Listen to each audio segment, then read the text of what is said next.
Hello और good evening सभी को। और मैं Chintu sir 12th class chemistry का सॉलिड स्टेट का मैराथन क्लास लेकर आए हैं आप लोगों के बीच में। और यह मेरा सेशन 1 रहेगा, पहला सेशन मैराथन क्लास का सॉलिड स्टेट का पहला मतलब पार्ट रहेगा। नेक्स्ट पार्ट भी इसके एक पार्ट और लेके आएंगे हम, क्योंकि क्लास थोड़ा बड़ा हो जाता। आप लोग ने एक बार इसे ज़रूर मतलब सुनिएगा, ठीक है। और सुनने के बाद आप लोग के दिमाग में सेट भी हो जाएगा और एग्ज़ाम के लिए बहुत ज़्यादा आप लोग के लिए फ़ायदेमंद रहेगा। तो हम लोग बिना बात किए हुए टॉपिक पर बात करते हैं, ठीक ना। तो चलिए हम लोग क्वेश्चन देखते हैं। देखिए यहाँ पे है क्रिस्टलीय ठोस। क्वेश्चन हम लोग का है क्रिस्टलीय ठोस। देखिए क्रिस्टलीय ठोस होता क्या है, इसके बारे में हम लोग समझते हैं कि क्रिस्टलीय ठोस जो होता है ये होता क्या है। ये हम लोग बातें समझते हैं। देखिए आप लोग पढ़े होंगे दुनिया में ना बहुत सारा ठोस है। क्या बताइए कि सारे ठोस क्रिस्टलीय ठोस हैं क्या? सारे के सारे ठोस क्रिस्टलीय तो है नहीं।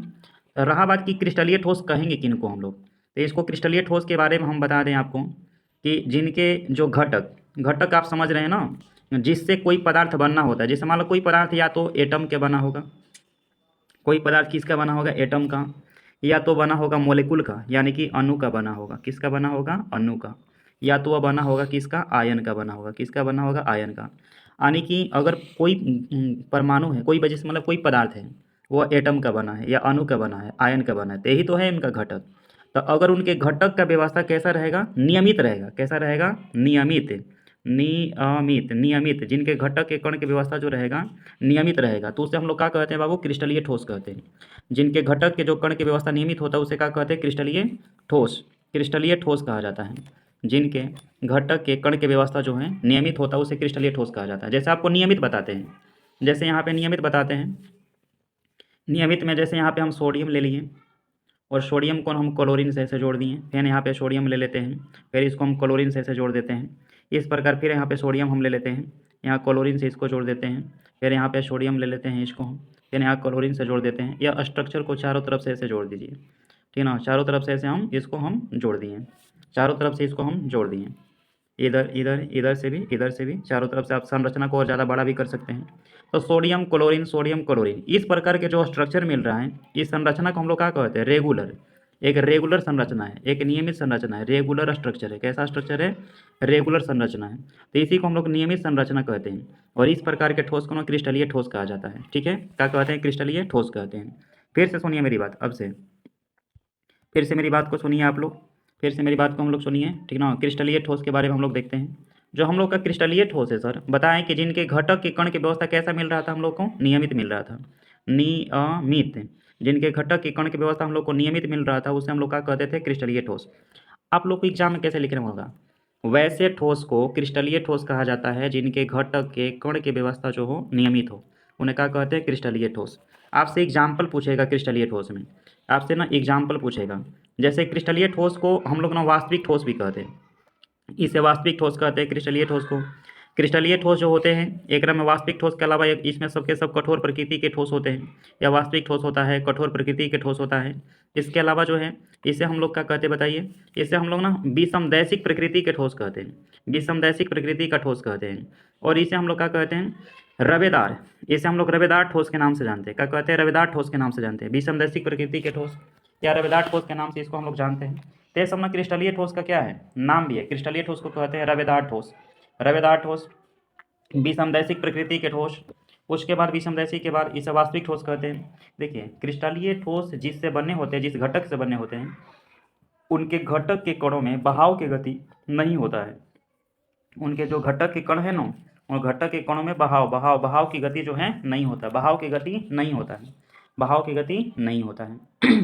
तो एक लाइन में हम बोल सकते हैं कि जिस ठोस के घटक के कण की व्यवस्था नियमित होता है उसे कहते हैं क्रिस्टलीय।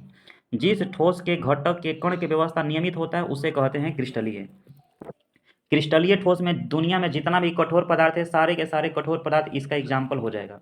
क्रिस्टलीय ठोस में जितना के जितना कठोर पदार्थ है, सारे के सारे कठोर पदार्थ जो हैं, ऑल के ऑल कठोर पदार्थ सारे के सारे, वो सब किसका एग्जाम्पल हो जाएगा? क्रिस्टलीय का एग्जाम्पल हो जाएगा, वो क्रिस्टलीय का एग्जाम्पल हो जाएगा।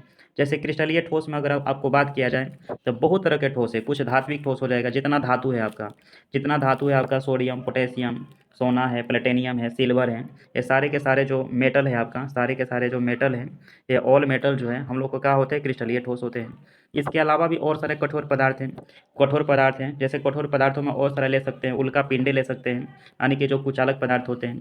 इसके अलावा कठोर जैसे कठोर पदार्थ में जैसे हीरा भी है, ग्रेफाइट है, एक क्रिस्टलीय ही हैं, क्रिस्टलीय ठोस ही होते हैं, लेकिन क्रिस्टलीय में भी यह ससंयोजी ठोस होते हैं। अभी आगे बात करेंगे हीरा ग्रेफाइट के बारे में भी, ठीक है।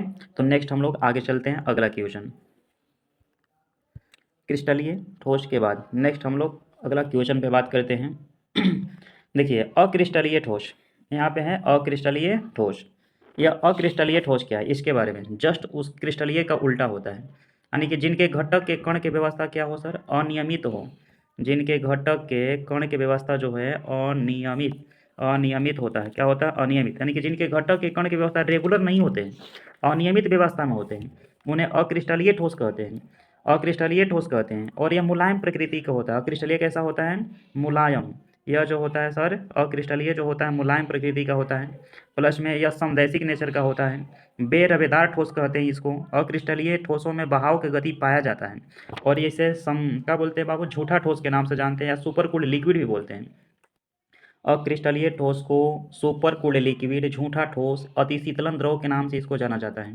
तो एक लाइन में इसका परिभाषा बताइएगा कि वैसे ठोस को अक्रिस्टलीय ठोस कहते हैं जिनके घटक के कण की व्यवस्था क्या है? अनियमित है। क्या है? अनियमित, अनियमित व्यवस्था वाला है, तो उसे हम लोग क्या कहते हैं? अक्रिस्टलीय ठोस कहते हैं। क्या कहते हैं? अक्रिस्टलीय ठोस। इसका एग्जाम्पल आप अगर ले लें, एग्जाम्पल में अक्रिस्टलीय का, जैसे रबर है, ठीक ना, रबर है, रबर है, मुलायम पदार्थ है, ठीक ना। पीवीसी हो गया, जो तार के ऊपर कोटिंग किया रहता है, PVC, rubber, PVC, polythene, polythene, polythene, ठीक है, पॉलीथीन, रबर है, पीवीसी है, पॉलीथीन है। इसके बाद और जितना भी मुलायम पदार्थ है, जितना भी मुलायम पदार्थ है जिसमें बहाव की गति हो, जो कमरे के ताप पे का हो सके, जिसमें बहाव का गुण उपस्थित हो, उसे कहेंगे अक्रिस्टलीय ठोस। कमरे के ताप कितना होता है? तो 27 डिग्री सेल्सियस। कितना होता है? 27 degree Celsius, approximately 27 degree Celsius के करीब में। और 27 डिग्री सेल्सियस ताप से जो कम ताप पर उसमें बहाव का गुण प्रेजेंस हो, तो वैसे ठोस को बोलेंगे अक्रिस्टलीय ठोस बोलेंगे। क्या बोलेंगे? अक्रिस्टलीय ठोस। इसका और नाम क्या है? तो और नाम है कि इसे अति शीतलन द्रव, स्यूडो ठोस, सुपर कूल्ड लिक्विड, बेरवेदार ठोस के नाम से इसको हम लोग जानते हैं, ठीक है। नेक्स्ट हम लोग देखते हैं, अगला क्वेश्चन हम लोग देखते हैं, अगला क्वेश्चन हम लोग देखते हैं। नेक्स्ट हम लोग अगला देखते हैं, समदैशिक। अगला क्वेश्चन है यहाँ पे, अगला समदैशिक प्रकृति के पदार्थ। समदैशिक प्रकृति के पदार्थ क्या होते हैं? यहाँ पे समदैशिक प्रकृति के पदार्थ के बारे में हम लोग समझते हैं। देखिए, सम के मतलब समान होता है, दैशिक मैंने उनकी दिशाएं। जैसे मान लो कोई दैशिक ने दिशाएं बोले तो, जैसे यहाँ पे ना कोई हम लोग यहाँ पे 3D के रूप में देखना है, 3D। जैसे ये एक आपका वाई अक्ष हो गया, ये एक्स अक्ष हो गया, इधर आपका जेड अक्ष है, ठीक ना, X Y Z. X Y क्या है आपका? जेड है। तो इसको समदैशिक बोले तो जिनका, देखिए अगर शॉर्ट में इसका खाली परिभाषा हम देखें समदैशिक में, तो हम खाली इतना बता सकते हैं समदैशिक में आपको, जो एग्जाम में पूछता रहता है कि कौन समदैशिक प्रकृति के पदार्थ हैं। तो जिनका, जिनका समदैशिक में देखें, जिनका समदैशिक के अंतर्गत कि जो जो ठोस जो है मुलायम प्रकृति के होते हैं। क्या होते हैं? मुलायम प्रकृति के ठोस होते हैं। वे सारे के सारे जो हैं वह आपके कहलाते हैं समदैशिक प्रकृति के पदार्थ कहलाते हैं। जो ठोस मुलायम प्रकृति का होता है वे सारे के सारे समदैशिक प्रकृति के पदार्थ कहलाते हैं। या तो हम कह सकते हैं कि सभी अक्रिस्टलीय ठोस, सभी अक्रिस्टलीय ठोस समदैशिक प्रकृति के ठोस कहलाते हैं। सभी अक्रिस्टलीय ठोस जो होते हैं वे समदैशिक प्रकृति के क्या कहलाते हैं? ठोस कहलाते हैं। सभी अक्रिस्टलीय ठोस कैसे कहलाते हैं? समदैशिक प्रकृति के क्या कहलाते हैं? ठोस कहलाते हैं, ठीक है ना। और समदैशिक में इनका सभी दिशाओं में, जो समदैशिक में आने वाले जो भी कोई भी पदार्थ होगा, उनका सभी दिशाओं, चाहे वाई अक्ष की ओर हो, एक्स अक्ष की ओर हो, जेड अक्ष की ओर हो, सभी दिशाओं में इनका भौतिक गुण जो हो ना समान होगा। यानी कि समदैशिक में जैसे मुलायम पदार्थ रबर है, प्लास्टिक है, नाइलॉन है, आपका कांच है आपका, तो समदैशिक में आने वाले जो भी पदार्थ होते हैं इनका भौतिक गुण जो होंगे सभी दिशाओं में क्या होंगे? एक समान होंगे। भौतिक गुण जैसे बोले तो चलकता हो गया, उसमें चलकता, परिवर्तन, अपवर्तन, वो सब क्या है? भौतिक गुण है। इनका भौतिक गुण क्या होगा? आपस में सबके सब बराबर होगा। आपस में सबके सब क्या होगा? बराबर होगा। नेक्स्ट क्वेश्चन हम लोग देखते हैं। नेक्स्ट क्वेश्चन देखिए, विषमदैशिक। अगला क्वेश्चन हम लोग का विषमदैशिक। विषमदैशिक में दुनिया के जितना कठोर पदार्थ है, दुनिया के जितना कठोर पदार्थ हैं वे सारे के सारे जो है विषमदैशिक में आते हैं।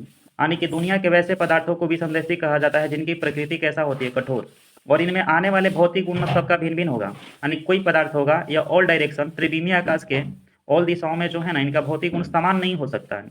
इनका भौतिक गुण जो है ना भिन्न भिन्न होगा, चाहे एक्स अक्ष की ओर देखें, चाहे वाई अक्ष की ओर देखें, जेड अक्ष की ओर देखें, इनका अक्ष की लंबाई बराबर नहीं हो सकता, इनके कोण का लंबाई बराबर नहीं होगा, अल्फा बीटा गामा हम लोग के बराबर नहीं होगा, क्योंकि विषमदैशिक में कठोर आते हैं और सभी कठोर पदार्थों का भौतिक गुण एक जैसा नहीं हो सकता है। आप चांदी ही ले लीजिए या आप चांदी के अलावा फिर जैसे कॉपर ले लेते हैं, दोनों का भौतिक गुण एक जैसा नहीं है। चांदी ज़्यादा सुचालक है, कॉपर थोड़ा सा कम, चांदी की अपेक्षा थोड़ा सा कम सुचालक है, यानी कि दोनों की चालकता बराबर नहीं है। प्लस में दोनों का मान के चलिए कठोरता भी बराबर नहीं है। तो विषमदैशिक में सारे के सारे कठोर पदार्थ आते हैं, यानी कि वैसे पदार्थों को विषमदैशिक प्रकृति के पदार्थ कहा जाता है जिनका भौतिक गुण त्रिविमीय आकाश के सभी दिशाओं में कहा होते हैं, डिफरेंट होते हैं, भिन्न भिन्न होते हैं। त्रिविमीय आकाश के सभी दिशाओं में क्या होते हैं, डिफरेंट होते हैं, भिन्न भिन्न होते हैं। तो उन्हें हम कहते हैं विषमदैशिक प्रकृति के पदार्थ कहते हैं। क्या कहते हैं, विषमदैशिक प्रकृति के पदार्थ कहते हैं। ठीक है। नेक्स्ट देखते हैं हम लोग अगला क्वेश्चन। अगला क्वेश्चन है हम लोग का आयनिक ठोस। देखिए इससे ना अभी तक आपके बोर्ड में क्वेश्चन पूछा है आयनिक ठोस के बारे में। पहले आपको बता देते हैं कि आयनिक ठोस बनता कैसे है। आयनिक ठोस में जैसे जब कोई धात्विक तत्व, ठीक ना, जब कोई धात्विक तत्व है, ठीक ना, जब कोई आपका धात्विक तत्व मेटल अगर हैलोजन के साथ, हैलोजन को कार्य डिनोट किया जाता है बड़ा एक्स से, हैलोजन के साथ में अगर संयोजित होता है तो हम लोग को आयनिक हैलाइड का या चाहे धात्विक हैलाइड का यहाँ पर निर्माण होता है। जैसे आपका NaCl हो गया, यहाँ पे कोई धातु ले लेते हैं, सोडियम ले लिए, क्लोरीन के साथ जोड़ दिए। यहाँ पे हम S ब्लॉक के दूसरा कोई एलिमेंट लेते हैं, मैग्नीशियम ले लेते हैं और ब्रोमीन के साथ जोड़ लेते हैं तो MgBr2 हो जाएगा। ये सब क्या है आपका आयनिक सॉलिड है, आयनिक ठोस है। तो आयनिक ठोस जब कोई धातु जो है हैलोजन के साथ जुड़ जाए, इसके अलावा भी जैसे कोई धातु जो है ना वो संयुक्त आयन, कंजुगेट आयन, जैसे SO4 क्या है, कंजुगेट आयन, संयुक्त आयन, इससे जुड़ जाए तो वहाँ पे हम लोग को आयनिक क्या बोले, आयनिक ठोस का निर्माण होता है, आयनिक ठोस का निर्माण होता है। लेकिन आपके बोर्ड में ना क्वेश्चन यह बातें पूछा है, आयनिक ठोस ले, क्वेश्चन हम लोग का एग्जाम में क्या आया है, तो आयनिक ठोस ले, आयनिक ठोस से हम लोग का क्वेश्चन पूछा है। इससे क्वेश्चन पूछा है कि आयनिक ठोस, ठोस में जब ये मान लो ठोस होगा, क्या होगा, ठोस होगा, तो यह होगा कुचालक। क्या होगा सर, कुचालक। जब आयनिक ठोस ठोस होता है तो होता है कुचालक। क्या होता है, कुचालक। लेकिन इसको जब हम गर्म करके द्रव में ला देते हैं, द्रव में ला जाते हैं तो यह बन जाता है हम लोग को सुचालक बनता है, कंडक्टर बन जाता है, सुचालक बनता है। क्या बनता है, सुचालक। एक क्वेश्चन हम लोग को पूछा है कि सुचालक हो जाता है, ठोस में होता है कुचालक, लेकिन जब इसे द्रव में ला देते हैं तो बन जाता है सुचालक। ऐसा क्यों होता है, एक क्वेश्चन पूछा है। देखिए बातें, इसको आप लोग को बस एक थोड़ा सा ही समझा देते हैं, आराम से बुझा जाएगा। आराम से आप खाली एग्जाम में लिखिएगा कि आयनिक ठोस जब यह ठोस अवस्था में होते हैं, यह जो आयनिक ठोस है, आयनिक ठोस है, आयनिक ठोस जो है यह ठोस में रहते हैं। जब यह ठोस अवस्था में होते हैं तो इनके क्रिस्टल, जो इनका क्रिस्टल होगा जिससे जुड़ा होगा, जैसे सोडियम क्लोरीन है, तो इनके बीच में जो क्रिस्टल बनेगा, फिर से यहाँ पे हम सोडियम जोड़ लेते हैं, फिर यहाँ पे नीचे से क्लोरीन लगा देते हैं, उसके बाद एक नीचे हम सोडियम लगा देते हैं, एक नीचे हम क्लोरीन लगा देते हैं। तो जो ठोस अवस्था में होगा तो इसके जो क्रिस्टल होगा, इसके क्रिस्टल में कोई इलेक्ट्रॉन फ्री नहीं रहता है। आयनिक ठोस के क्रिस्टल में कोई इलेक्ट्रॉन जो होता है फ्री नहीं रहता है। जब फ्री नहीं है तो इलेक्ट्रॉन का आवागमन नहीं होगा, इलेक्ट्रॉन का स्थानांतरण नहीं होगा। जब इलेक्ट्रॉन का स्थानांतरण नहीं होगा तो क्या होगा, कुचालक। लेकिन जब इसको हम हीट करेंगे, मतलब जब इसको हम हीट कर रहे हैं, किसी जगह से हीट मार रहे हैं, तो जब हीट मारेंगे तो ये बंधन क्या होगा, इसका बंधन कमजोर हो जाएगी, कमजोर होकर टूटेगा, टूटेगा तो इलेक्ट्रॉन हम लोग का क्या होगा, फ्री होगा। अब पूरे इलेक्ट्रॉन क्रिस्टल में से चक्कर लगाएगा, पूरे इलेक्ट्रॉन क्रिस्टल में चक्कर लगाएगा, और चक्कर लगाएगा तो क्या हो जाएगा, सुचालक। क्या होगा, सुचालक। क्वेश्चन पूछा है कि आयनिक ठोस, ठोस अवस्था में होता है कुचालक और द्रव में हो जाता है सुचालक, ऐसा क्यों। तो आपको इसका आंसर देनी है, आपको इसका आंसर देनी है कि जब यह ठोस रहेगा, ठोस रहेगा तो इसके क्रिस्टल में कोई इलेक्ट्रॉन जो है, कोई इलेक्ट्रॉन फ्री नहीं रहते हैं। और जब ये द्रव हो जाता है, जब गर्म करके इसको द्रव में लाते हैं तो इसमें इलेक्ट्रॉन जो होते हैं क्या होते हैं, फ्री हो जाते हैं। क्या होते हैं, फ्री हो जाते हैं, फ्री हो जाते हैं, इसीलिए क्या हो जाता है, सुचालक हो जाता है। क्या होता है, सुचालक हो जाता है। बुझा गया। जब यह ठोस अवस्था में होगा तो इसके क्रिस्टल में कोई इलेक्ट्रॉन फ्री नहीं रहेगा, इसलिए होगा कुचालक। जब इसको गर्म करके हम, गर्म करके द्रव में ला देंगे, क्या ला देंगे, द्रव में लाएंगे तो कुछ इलेक्ट्रॉन में फ्री हो जाएगा। अब फ्री हो जाएगा तो क्या हो जाएगा, कंडक्टर हो जाएगा। क्या हो जाएगा, कंडक्टर, सुचालक। ठीक है। नेक्स्ट क्वेश्चन हम लोग का है ससंयोजी, ससंयोजी ठोस क्या होता है। देखिए 2025 के फाइनल एग्जाम में पूछा था यहाँ से, नेटवर्क ठोस किसे कहते हैं। ससंयोजी ठोस को ही नेटवर्क ठोस कहते हैं। देखिए इसमें होता क्या है ससंयोजिक ठोस में, कि इसमें कोई अणु अपने ही अणु से जुड़ करके, अपने परमाणु से, जैसे यहाँ कार्बन है, कार्बन है तो अपने ही कार्बन से जुड़ करके, अपने ही कार्बन से जुड़ करके एक बहुत बड़े अणु का निर्माण कर लेता है। इसी को नाम दिया जाता है सहसंयोजक ठोस। सहसंयोजक ठोस को हम लोग नेटवर्क ठोस कहते हैं। क्या कहते हैं? नेटवर्क। इन साल एग्जाम में पूछा था 2025 के फाइनल एग्जाम में कि नेटवर्क ठोस किसे कहते हैं। तो सहसंयोजी ठोस का ही दूसरा नाम है नेटवर्क ठोस कहा जाता है। तो जब कोई अणु परमाणु अपने ही अणु परमाणु से जुड़ करके एक बहुत बड़ा क्या बना ले, एक शेप बना ले, बहुत बड़ा आकृति का निर्माण कर दें, बहुत बड़ा शेप का निर्माण कर दें, तो इसी को हम लोग कहा जाता है सहसंयोजी ठोस कहते हैं। यानी कि जब अणु या परमाणु अपने ही अणु या परमाणु से जुड़ करके एक बहुत बड़ा क्या बना दे, आकृति बना दे, एक बहुत बड़ा शेप का निर्माण कर दे, एक बहुत बड़ा आकृति का निर्माण कर दे, तो इसी को हम लोग क्या कहेंगे, सहसंयोजक ठोस या नेटवर्क ठोस के नाम से जानते हैं। ठीक है, इसी को कहते हैं सहसंयोजी ठोस कहते हैं, या नेटवर्क ठोस के नाम से इसको हम लोग जानते हैं। क्या कहते हैं? नेटवर्क ठोस के नाम से। तो सहसंयोजी ठोस को क्या कहते हैं? नेटवर्क ठोस। क्यों कहते हैं? क्योंकि ये अपने अणु परमाणु से खुद जुड़ करके या सेल्फ जुड़ करके एक बहुत बड़े क्या करता है, एक शेप का निर्माण कर लेता है, बहुत बड़ा अणु परमाणु का निर्माण कर लेता है, इसीलिए इसको कहते हैं सहसंयोजक ठोस कहते हैं। देखिए नेक्स्ट देखते हैं हम लोग। नेक्स्ट हम लोग देखते हैं, जैसे हीरा है, अगला क्वेश्चन जो है हम लोग का हीरा। हीरा से यहाँ से क्या पूछा है बातें। पहले कि हीरा हम लोग का, इसका जो नेचर होता है हीरा का क्या होता है, कठोर होता है। क्या होता है? हीरा का नेचर जो होता है कठोर, यह कठोर प्रकृति का है। प्लस में हीरा में जो है ना, इसका स्ट्रक्चर अगर हम लोग को देखें तो इसमें जो प्रत्येक कार्बन है, यह प्रत्येक कार्बन है 4 कार्बन से इसमें जुड़ा रहता है। प्रत्येक कार्बन हीरा में 4 कार्बन से जुड़ा रहता है। और इसका प्रसंकरण क्या हो जाता है, कार्बन का sp3 हो जाता है कार्बन का। ये कार्बन कार्बन के बॉन्ड की लंबाई पूछ लेता है, कितना होता है 154 pm। कितना होता है 154 pm होता है कार्बन कार्बन के बॉन्ड की लंबाई हीरा में 154 pm। हीरा कठोर होता है, प्लस में हीरा में ना प्रत्येक कार्बन 4 कार्बन से जुड़े होने के कारण इसमें कोई इलेक्ट्रॉन जो है, कोई इलेक्ट्रॉन फ्री नहीं है। जब कोई इलेक्ट्रॉन फ्री नहीं है तो कैसा होता है, हीरा हम लोग का ना कुचालक होता है। क्या होता है? कुचालक। हीरा कुचालक। प्लस में हीरा का ना शेप याद रखिएगा, हीरा का शेप कैसा होता है, टेट्राहेड्रल। टेट्राहेड्रल, टेट्राहेड्रल बोले तो चतुष्फलकीय है। इसका शेप जो होता है कैसा होता है, टेट्राहेड्रल होता है, चतुष्फलकीय। कैसा होता है हीरा का शेप, टेट्राहेड्रल चतुष्फलकीय होता है। तो हीरा देखिए कठोर होता है, इसका आकार होता है चतुष्फलकीय, टेट्राहेड्रल। कार्बन कार्बन के बॉन्ड की लंबाई होता है हीरा में 154 pm। हीरा में कार्बन कार्बन के बॉन्ड की लंबाई, हीरा में कार्बन कार्बन, हीरा में जो कार्बन है प्रत्येक कार्बन 4 कार्बन से जुड़ा रहता है। तो हीरा में जो कार्बन कार्बन के बॉन्ड की लंबाई 154 pm होती है। प्रसंकरण क्या होता है, sp3 होता है, sp3 प्रसंकरण होता है।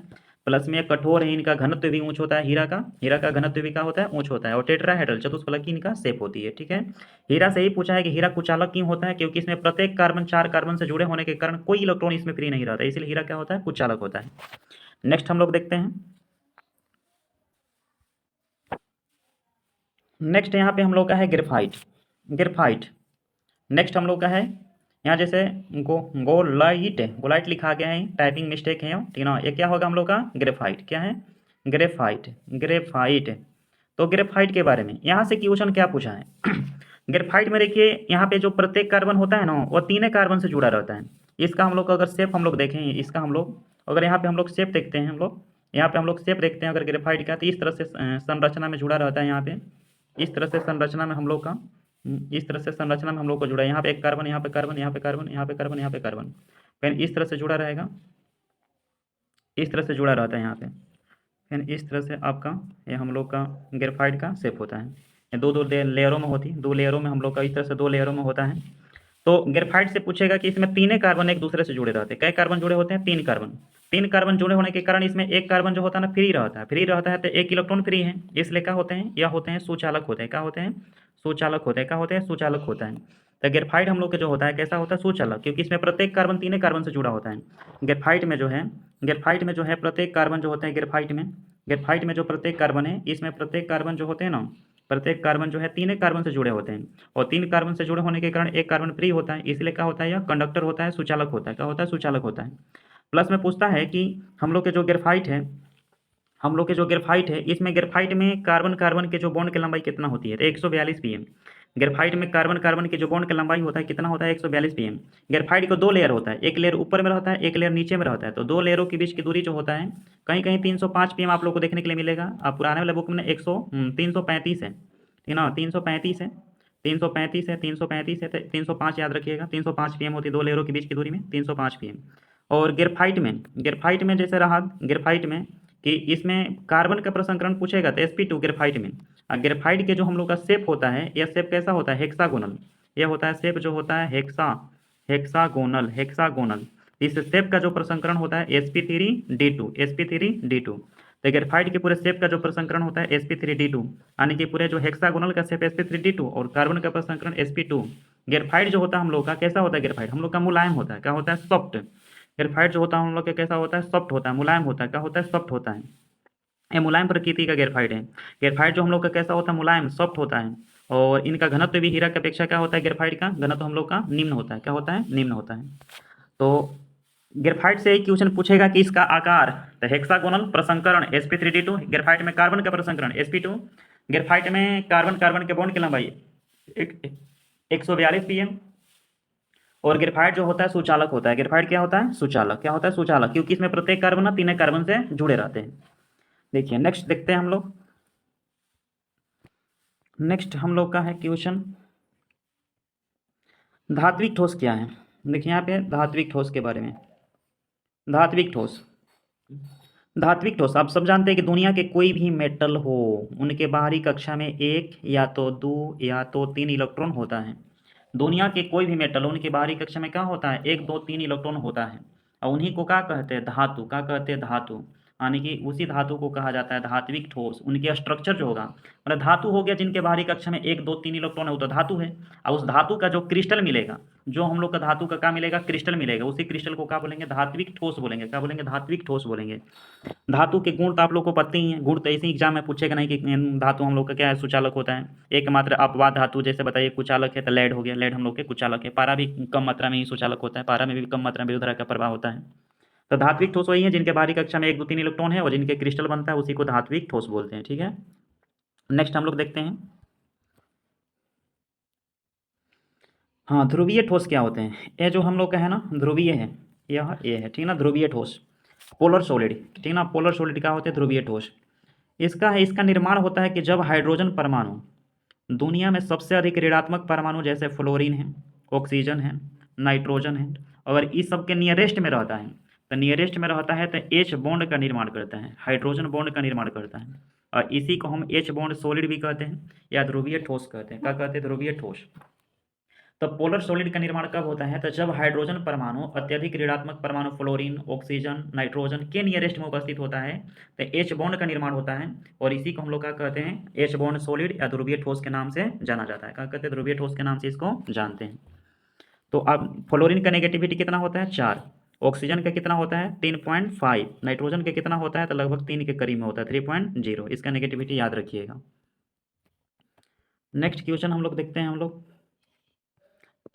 अध्रुवीय ठोस, यह अध्रुवीय, ठीक है, अध्रुवीय ठोस क्या होता है।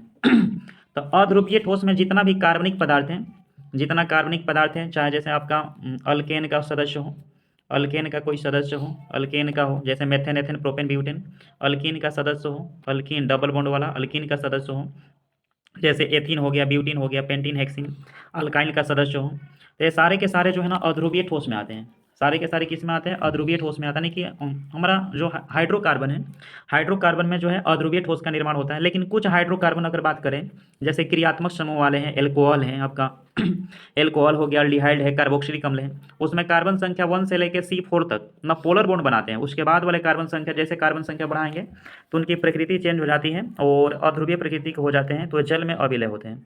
अच्छा, जो ध्रुवीय ठोस होते हैं वो जल में विलय होते हैं, क्योंकि जल भी हम लोग का ध्रुवीय होता है। और हम लोग का जल भी हम लोग का ध्रुवीय होता है। यहाँ पे कार्बन संख्या 1 है, 1 कार्बन वाला जैसे मिथाइल एल्कोहल हो गया, तो भी हम लोग का ध्रुवीय होता है, तो जल के अंदर क्या हो जाएगा, घुल जाएगा। लेकिन जो अध्रुवीय होता है, जैसे मेथेन है, एथेन, प्रोपेन, ब्यूटेन, ये सब, और पेंटाइन है, पेंटीन है, ये सब हम लोग का अध्रुवीय में आते हैं और जल में क्या होंगे, अविलय होते हैं। तो आपको खाली इतनी खाली देखनी है क्रम में, अध्रुवीय के अंदर कि हम लोग कार्बनिक यौगिक जो होते हैं, कार्बनिक यौगिक हो गए, तो ये सारे के सारे या स्वयं के जो अणु होते हैं, खुद का अणु होते हैं, या अध्रुवीय के अंतर्गत आते हैं। Na2, Cl2, Na2 या ध्रुवीय के अंतर्गत ही आते हैं। ठीक है, नेक्स्ट देखते हैं हम लोग।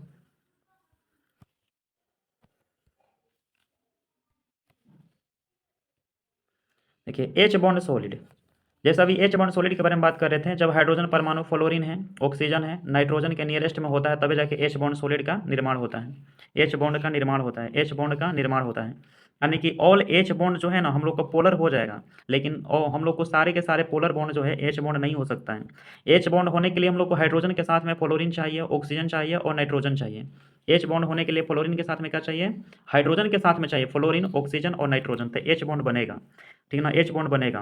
यानी कि ऑल एच बॉन्ड जो है पोलर हो सकता है, लेकिन सभी के सभी पोलर, ऑल पोलर जो है एच बॉन्ड नहीं होगा। कुछ ऐसे भी मतलब होते हैं जो, जैसे SO2 जो है ना यहाँ पे, SO2 का बात करें यहाँ पे, जैसे SO2 का बात करें यहाँ पे, SO2 तो हम लोग के ये ना पोलर है लेकिन एच बॉन्ड नहीं है। यहाँ पे ऋणात्मक परमाणु ऑक्सीजन है तो ये पोलर बनाता है, SO2 हो गया, CO2 हो गया, ये सब पोलर बॉन्ड है, लेकिन हम लोग के एच बॉन्ड नहीं है। एच बॉन्ड होने के लिए हम लोग को क्या चाहिए, एच बॉन्ड के लिए हाइड्रोजन के साथ में ऋणात्मक परमाणु चाहिए, हाइड्रोजन के साथ में फ्लोरीन चाहिए, ऑक्सीजन चाहिए, नाइट्रोजन चाहिए, तो वो एच बॉन्ड का क्या करते हैं, निर्माण करते हैं। ठीक है, नेक्स्ट देखते हैं हम लोग।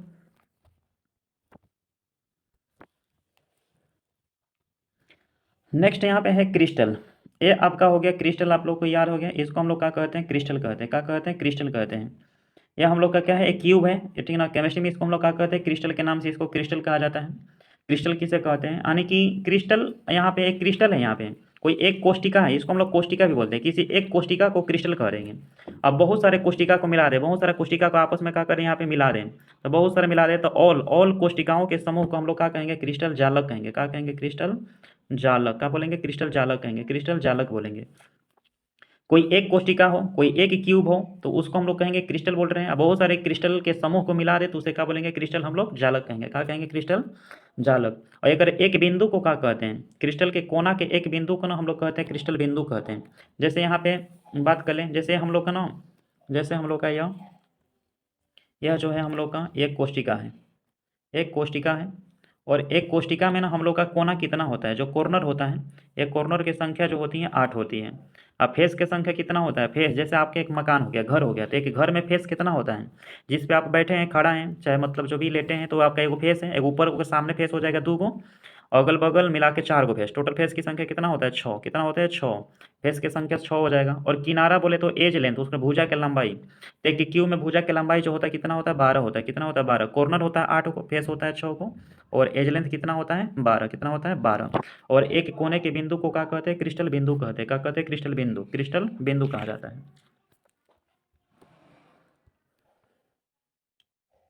देखिए, एकक कोष्टिका किसे कहा जाता है, क्वेश्चन हम लोग का एकक कोष्टिका। तो एकक कोष्टिका यानी कि बहुत सारे क्रिस्टल हैं, तो बहुत सारे क्रिस्टल में से एक छोटा सा जो क्रिस्टल होगा, एक छोटे से जो घन होगा, एक छोटे से घन होगा, उसी को हम लोग क्या कहते हैं, एकक कोष्टिका कहते हैं। यानी कि बहुत सारे घन क्यूब मिला हुआ है, और बहुत सारे क्यूब के जो छोटा सा पार्ट होगा, यानी कि छोटा सा पार्ट केवल एक क्यूब होगा, उसी को हम लोग एकक कोष्टिका बोलेंगे। सिंपल यूनिट सेल के नाम से जानते हैं, इसको क्या कहते हैं, simple unit cell. Simple unit क्या बोलते हैं, सेल बोलते हैं, सिंपल यूनिट सेल बोलते हैं, इसे बोलते हैं सिंपल यूनिट सेल बोलते हैं। ठीक है, नेक्स्ट देखते हैं हम लोग क्रिस्टल बिंदु। जैसे यहाँ पे क्रिस्टल बिंदु अभी बता रहे थे, क्रिस्टल बिंदु में कि जैसे एक यहाँ पे क्रिस्टल है, और क्रिस्टल के केवल एक कोने के बिंदु को, केवल एक कोने के बिंदु को क्या कहते हैं, क्रिस्टल बिंदु कहते हैं। केवल एक पॉइंट को ही क्या कहते हैं, क्रिस्टल बिंदु के नाम से इसको जानते हैं, है ना। कोई क्यूब के कोई एक क्रिस्टल के पॉइंट को हम लोग क्रिस्टल बिंदु कहते हैं। क्या कहते हैं, क्रिस्टल बिंदु कहते हैं। उसके बाद देखिए यहाँ पे है सिंपल यूनिट सेल है, आध एकक कोष्टिका। देखिए पहले बात है कि आग एकक कोष्टिका जिसके केवल कोना पे परमाणु होते हैं, जिस कोष्टिका के केवल कहाँ पे परमाणु होता है, कोना पे, जिस कोष्टिका के केवल कोने पर एटम होते हैं, खाली इस कोना पर, इस कोना पे, यानी कि प्रत्येक कोने पर एटम होते हैं। कितना एटम होते हैं प्रत्येक कोने पर, तो 1/8। यानी कि SSC में प्रत्येक कोने पर एटम की संख्या जो होते हैं 1 बाई कितने होते हैं, 8 होते हैं। और SCC में कुल एटम की संख्या कितना होता है, 1 होता है, क्योंकि एक कोना पर 1/8 होता है, टोटल 8 कोना है, तो इसमें एटम की संख्या कितना हो जाएगा, 1। कितना होगा, 1।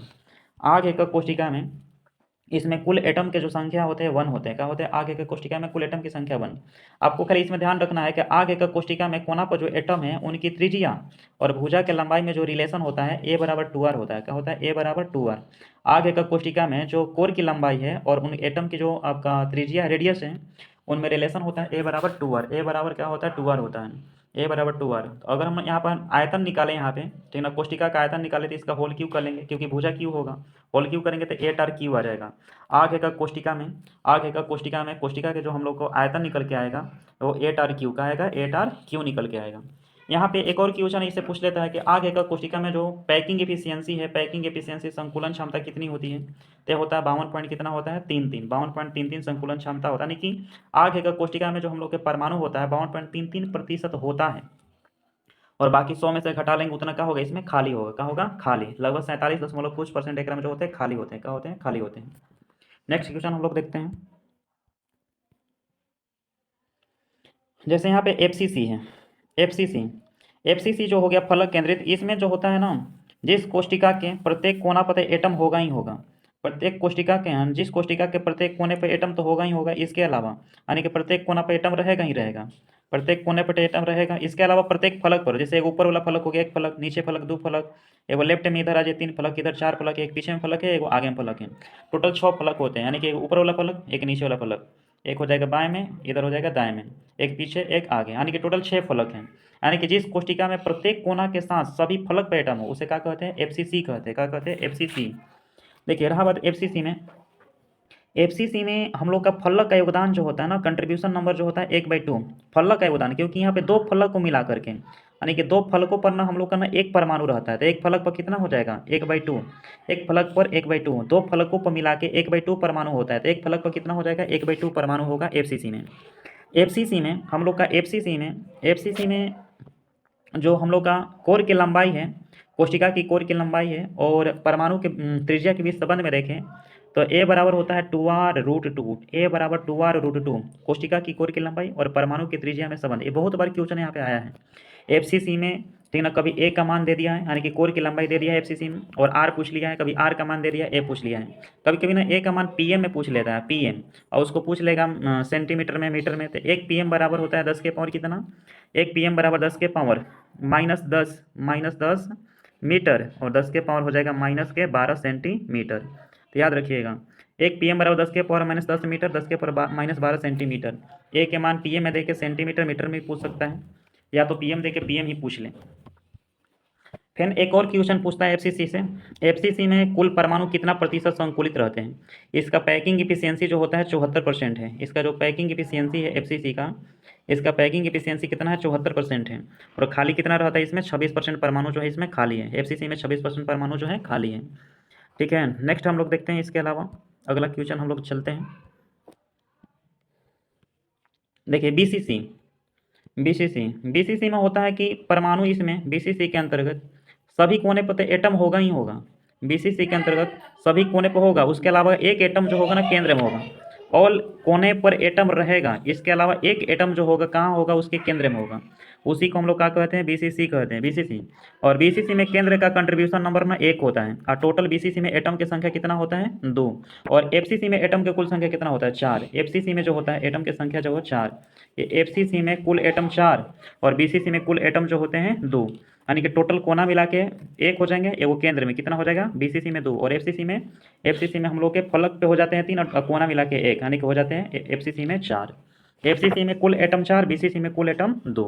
इसके अलावा और हम बीसीसी में समझते हैं थोड़ी सी बातें। ये बीसीसी में कोशिका की कोर की लंबाई ए हो गया, यानी कि एक बाद त्रिज्या में जो एटम होते हैं इसके त्रिज्या में क्या संबंध होते हैं, तो ए बराबर होता है 4r/√3। बीसीसी में कोशिका की कोर की लंबाई और रेडियस में जो रिलेशन होता है ए बराबर होता है 4r/√3। ए बराबर क्या होता है 4r/√3, ए बराबर होता है 4r/√3 होता है। ए बराबर जो होती है 4r में क्या होती है √3 होती है। ठीक है, और इसके अलावा और इसमें पूछ लेता है, ठीक ना, इसके अलावा हम लोग के बीसीसी में पूछ लेता है जैसे कि बीसीसी के जो पैकिंग एफिशिएंसी है, संकुलन क्षमता है, अप्रोक्सीमेटली होता है 68%, इसका पैकिंग एफिशिएंसी है। और खाली जो होता है आपका 32% जो होते हैं इसमें क्या होते हैं खाली रहते हैं, 32% जो होता है इसमें खाली होता है, एटम जो है खाली होता है। नेक्स्ट हम लोग देखते हैं,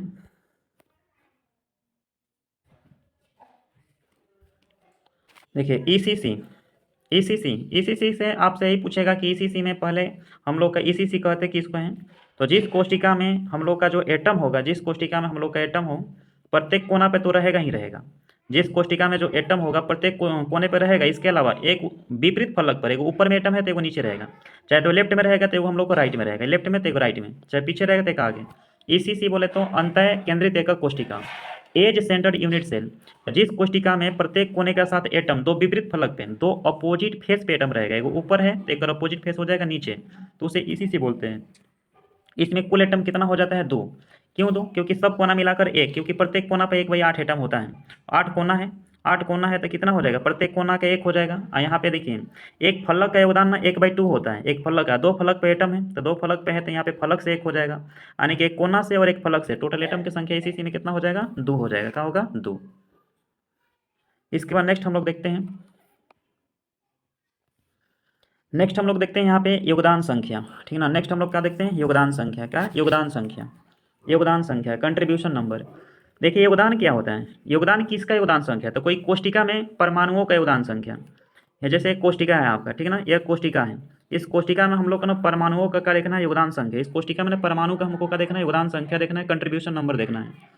इस कोष्टिका में परमाणु का, जैसे कोना पे कितना परमाणु है, फलक पे कितना परमाणु है, केंद्र में कितना परमाणु है, ये बातें हम लोग को देखनी है योगदान संख्या में, ठीक है।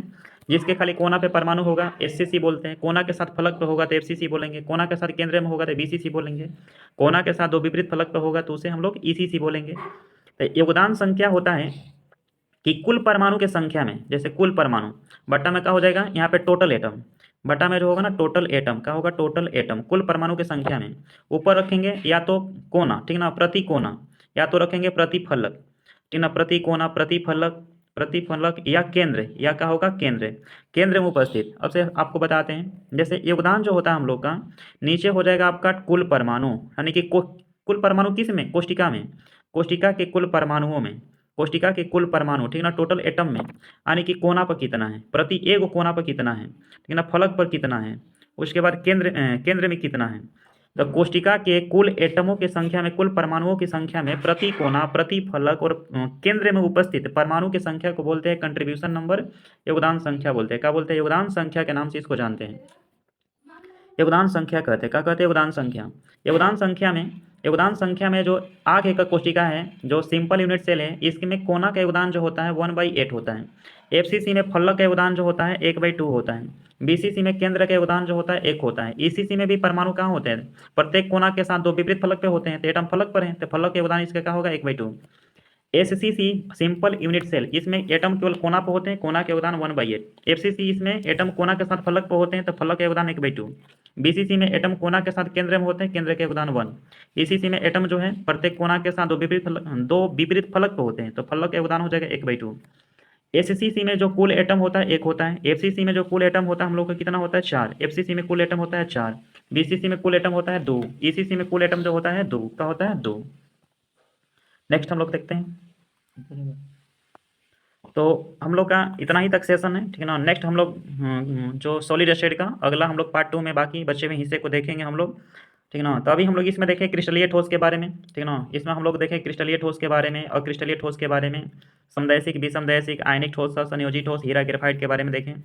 उसके बाद हम लोग एकक कोष्टिका के बारे में देखें, योगदान संख्या, कंट्रीब्यूशन नंबर, ये सब चीज़ें देखें। नेक्स्ट टॉपिक जो आएगा तो उसमें संकुलन क्षमता, त्रिज्या अनुपात, समन्वय संख्या हम लोग देखेंगे, ठोस में त्रुटि देखेंगे, बैंड चालक, कुचालक, अर्धचालक के बारे में सब हम जिक्र करेंगे, ठीक है। तो धन्यवाद। आप लोग फीडबैक प्रदान करिएगा कि आप लोग को सेशन कैसा लग रहा है। बाकी इसमें जो त्रुटि होगा उसको सुधार किया जाएगा नेक्स्ट मैराथन पार्ट 2 में सॉलिड स्टेट का।